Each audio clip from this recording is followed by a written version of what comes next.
Hey friends, Dr. Nixon here. Welcome back to the Winston Wellness Summit. Got a special guest with me today. One of my friends, colleagues, coworkers, amazing chiropractor. Her name's Dr. Tiffany Bradley. She's incredible. She's one of the very few people that I'll ever let adjust me and my family. She's super special to me. An amazing human being. An incredible chiropractor. She's going to bring you guys some incredible information on parasympathetic nervous system and the vagus nerve. Not Las Vegas, but the vagus nerve. So check out our other episodes on the Winston Wellness Summit as well. Incredible information coming your way. So get ready, lean in, take some notes. Dr. T, thanks so much for joining us. Appreciate you. Hey. Hi. What's going on? Happy day. Thanks for having me. Good stuff. So let's jump in. To the vagus nerve. My joke, I always say the same joke. It's not Las Vegas, it's Vegas. Give us a little bit about what in the world the vagus nerve is and why it matters. Well, the name is kind of correlated, like you said, Vegas. And the name of the nerve, vagus nerve, comes from the background of wander. The vagus nerve happens to be the longest nerve in your body. It's my favorite nerve, if you can have a favorite nerve. What's your second favorite nerve? I only have one favorite. This is the point of having a favorite, right? Love it. So it is the longest nerve in your body. And it does stand for wander because it goes so many different places in your body. It starts in your brain, in your brain stem, and actually goes down your spinal cord. It goes out to your heart, to your lungs. Most of it goes to your digestive system. It also goes to your liver and your spleen. So it has a lot of influence on many organs in your body, which is awesome. Do you want to see it? I printed out. Can I see yours? Yeah, not mine. You can't see mine. So this is what just the vagus nerve looks like. And all this down here is like all the connections in the stomach. So, if you've ever heard, like, I got that gut feeling, and like, we don't ever think about where these sayings come from. But this is going to be a lot of gut brain connection, which I'm sure a lot of people have heard about. But a lot of the vagus nerve is in your gut, and it sends information back to your brain to tell your brain when it's hungry, when it's full, things like that. So when I hear things like a lot of patients come in who have vagus nerve dysfunction, what does that look like in their body? So think about a very stressed out nervous system. Could also look like a very stressed person. So that's where we go into a nervous system called sympathetic nervous system. And I'm sure a lot of people have heard of this, but to dive in deep, when you're supposed to have sympathetic and parasympathetic. Sympathetic nervous system is that fight and flight nervous system. It's there for protection. Right. Like when, if we saw a bear, we had to decide what to do. We don't see, not unintentionally seeing bears that often, right? But what happens is we get stress. So whether a trauma happens to us or something might happen to our kids or something that will stress out the body, it could also be good stress too. But what happens is your body physically reacts. So your pupils dilate, your heart rate goes up. You don't have to digest because you need to figure out if you're going to fight or flight. So that's decreased. This is where bowel issues may come in. Increase in alertness is another thing. So that's a safety feature, but what the problem comes in is when we live in that state for a long period of time. And that's where chronic stress comes in. It affects your adrenal glands. You also start releasing something called acetylcholine and hormones that are stress hormones that really amp up your sympathetic nervous system. And the vagus nerve helps calm that down. So when you see a patient comes in who's, gosh, in our day and age, there's so much stress, right? So it's life and it's school and it's kids and it's work and it's viruses and it's whatever, right? So, I think a lot of people live in probably a constant state of stress. And at some point our bodies manifest that. So what does that physically look like when a patient like that walks into your office? So like you just named, we have so many external stressors in our lives, that there's a lot of things that we can't always control. So what's important is knowing what we can control, and we can control our bodies. We can control what we put in and around our bodies. So that's a great starting point. So to stimulate the vagus nerve and your parasympathetic nervous system, which also stands for rest and digest, that's where we should live about 90% of the time, 85% of the time. There are things you can do. I've just started doing breathing exercises and meditation. When you deep breathe, that stimulates your vagus nerve in your diaphragm and your lungs, and it slows things down. It slows down your respiratory rate. When we're stressed, what do? We're like, Right. our shoulders get hiked up. We breathe. We don't even realize it, but we breathe shallow breaths. So deep breathing is one way we can do that. And meditation, visualization. It also brings your brain out of a state of that stress, because you're no longer thinking about all those external things. You're actually concentrating on physically what's going on in your body. So that's just one way. When you talk about deep breathing exercises, I mean, there's different things I've seen, like box breathing or Wim Hof stuff. Do you do a specific type of breathing exercise, or is there a tool that people do? So currently I have been taught how to do like an excitatory breathing one to kind of get you more energized and ready for the day. And what that looks like. You do that like in the morning time then, right? Yeah. Yep. Or even maybe at lunchtime when you have a little crash or something. But it's more of like breathing through the nose, nice, slow and controlled. You actually don't stop, and then you breathe out through your mouth. And you do this continuously without. What do you mean you don't stop? You don't hold your breath. Oh, okay. So sometimes there's different breathing techniques. So you should never stop breathing. You should never stop breathing until you're meditating, maybe. Okay, so in through my nose. In through your nose, and then out through your mouth, and try and expel it pretty well, like with a decent amount of breath, and in and out, and a heavy breath. Yes. And continuously doing that for about 10, 15 repetitions, and then hold it on the, on the exhalation, get rid of all the air, and hold it for about 10, 15 seconds. And then go back into it, continuous breathing. And that's one thing to get more oxygen in your brain, more oxygen flowing through your body. So this is to increase my heart rate? This is to increase your energy. And yes, it can. No, it won't increase your heart rate. This is to decrease your heart rate, get your heart rate under control, but have enough energy and oxygen inside for the day. Cool. Now, if you want to calm down the nervous system, getting ready for bed, you want to just release all the energy from the day.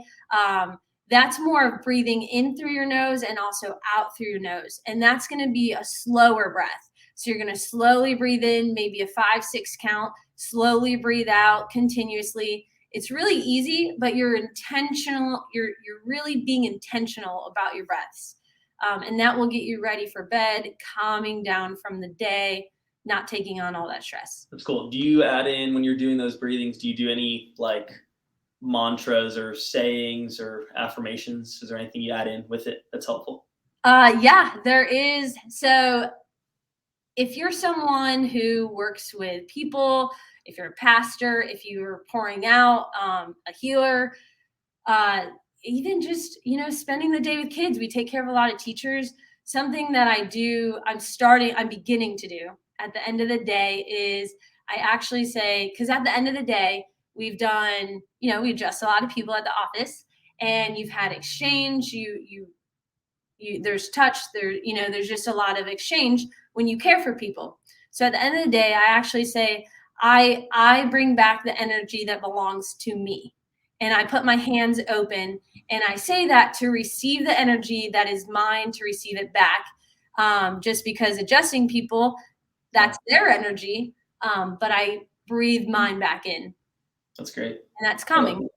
I feel like that's a really good way to calm down the nervous system before bed, and whatever that affirmation is that you speak over yourself, it matters. Words are so powerful. So it's like a grounding. Yeah. Yeah. Good. That's really, really, really cool. Okay. So what else can we do to stimulate our parasympathetic? So, I mean, most of us, right? Or most people in fight or flight mode. Would you agree with that? Yeah. More often than we should be, right? especially So right now.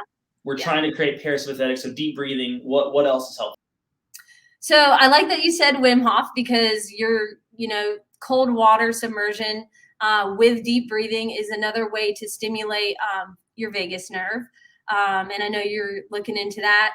Also, adjustments. So people come in, they get adjusted. There's a few people that get adjusted, and we're adjusting the atlas bone, which is the first bone in your neck.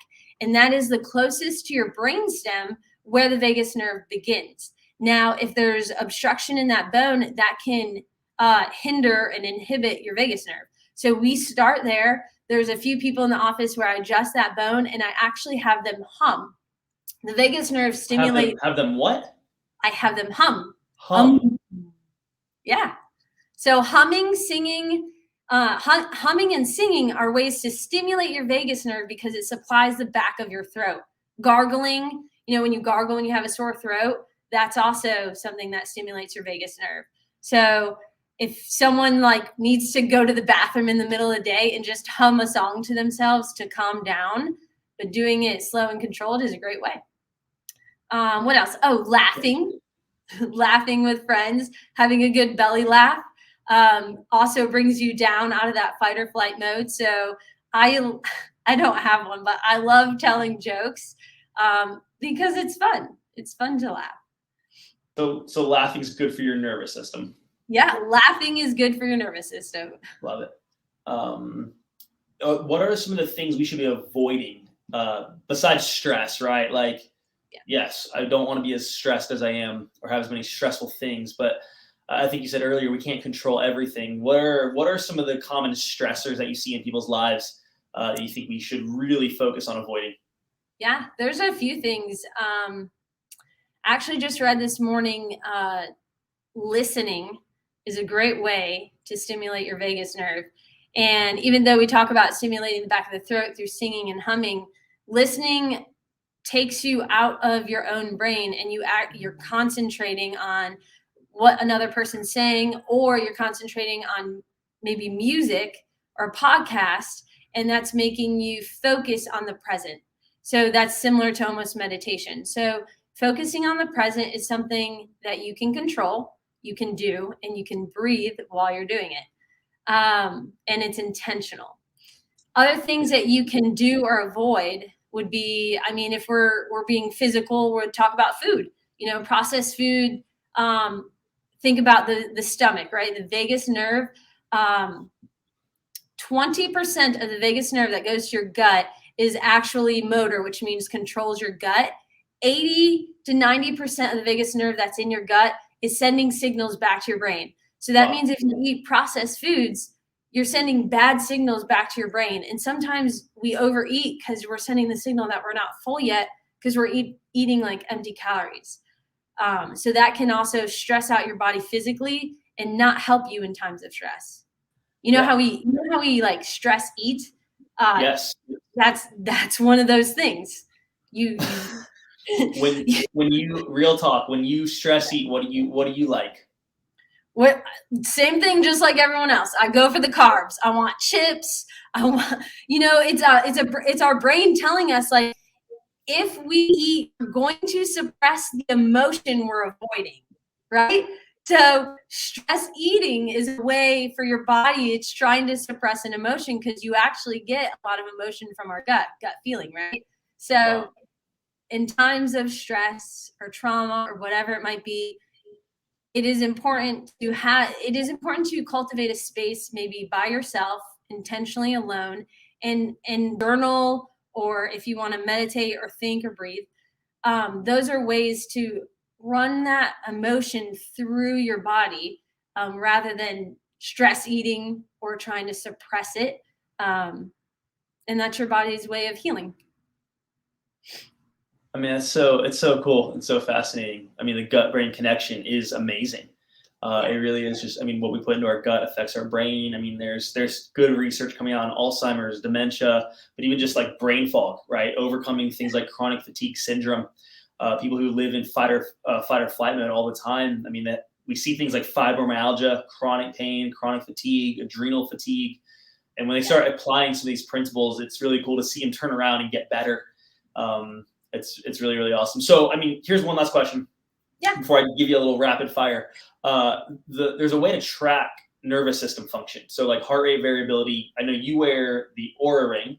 Yeah. I use the Whoop, the Whoop band. Give us a little bit about what in the world that does and how that's helpful to know your body. Yeah.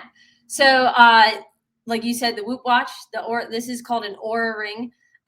They measure multiple things, but think about recovery. Vagus nerve helps you measure recovery, whether it's from a workout or even if you were sick at some point. It measures your respiration rate. Your respiration rate, should be about 14, 15 breaths per minute. You could physically feel how many breaths you take and time it. But these watches, these things measure it for us. It also measures, like you said, heart rate variability. So there's heart rate, and then there's heart rate variability. Heart rate variability is the time between you have your heartbeats. It's the milliseconds between each heartbeat. Heart rate variability can range from 20 to 200. Wow. And when you wear these things that measure this, over time, it takes an average of your days and your weeks, and that's your heart rate variability. Ideally, which is better, 20 or 200? Higher. You want to aim. Technically, you want to aim for your heart rate variability to be higher. Your heart rate you want lower in recovery, unless you're working out. Then you want, you get your heart rate up, and then when you're done, you want your heart rate to be low. When your heart rate variability, you want it to be higher. That means there's more time between your heartbeats and it's not beating as hard. It also is a great indicator of being in parasympathetic mode. And it can also give you like warning signs if you're getting sick. So if you're looking at your heart rate variability on one of these things that measure it, it'll tell you like a day before, like if you notice it dropping, it's telling you like you need to recover, you need sleep. Sleep's another one.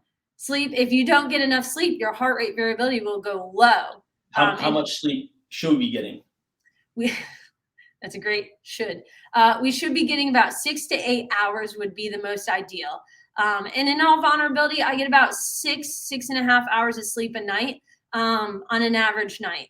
And then sometimes, it's good to sleep in when you can. So. I love it. That's cool. So, how do you spell that Aura ring? Oura. Okay. Aura ring. I think it's made in Sweden. So if you're looking, it's a good way to track it if you're looking to find out what your heart rate variability might be. All right, cool. Last section. I got some rapid fire questions for you. I hope you're ready. They're easy questions. Okay. Easy questions. All right. What's your favorite drink? Water. A morning person or nighttime person? I'm a morning person. So what's your favorite season? Fall. Why? The leaves. What's your favorite number and why? 7? I don't know. I would say maybe because completion, but I've always liked 7. If you could eat any dessert the rest of your life, what would it be? Ooh, chocolate chip cookies. Me too. I love chocolate chip cookies.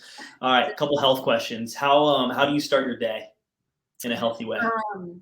I currently start my day. I wake up pretty early and I currently drink a glass of water, and then I head out the door and I go work out at the gym. And then when I come back, I get my dog and I take him for a walk, which is a nice time just to like think about the day, meditate on the day, even have some gratitude time while we're on the walk.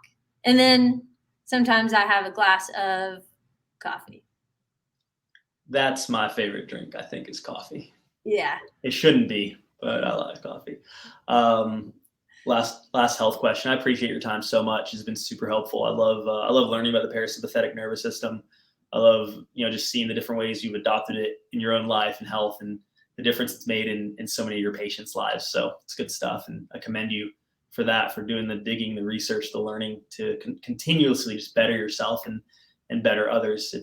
You're a really good doctor. It's so cool to see. So last health question, top 3 things that you do for your health that you plan on doing by the rest of your life and top 3 things, that you think other people might be able to add into their life. Yeah. The first one is definitely physical activity. I like to work out. It changes on the weekends. I like to hike in the winter, snowboard, just having an active lifestyle as much as I can. So that I currently do, that I want to continue to do. And then the next one might be 3 things: nutrition, trying to stay as healthy as I can, chemically through food, trying to eat more just whole foods, less processed foods, and detoxing periodically. And then, as I said earlier, something I'm starting to do more often, this is new for me, is the breathing exercises. I want to adopt that more into a practice. I've always journal. Well, I've been journaling for the past couple of years, but I want to start doing some breathing and meditating. Love it. Good stuff. Thanks, Yeah. Dr. T. We appreciate you. Hope this was good and helpful for all y'all. Check out the rest of the episodes on the Winston Wellness Summit. Love y'all. Love you, Dr. T. Peace. Bye.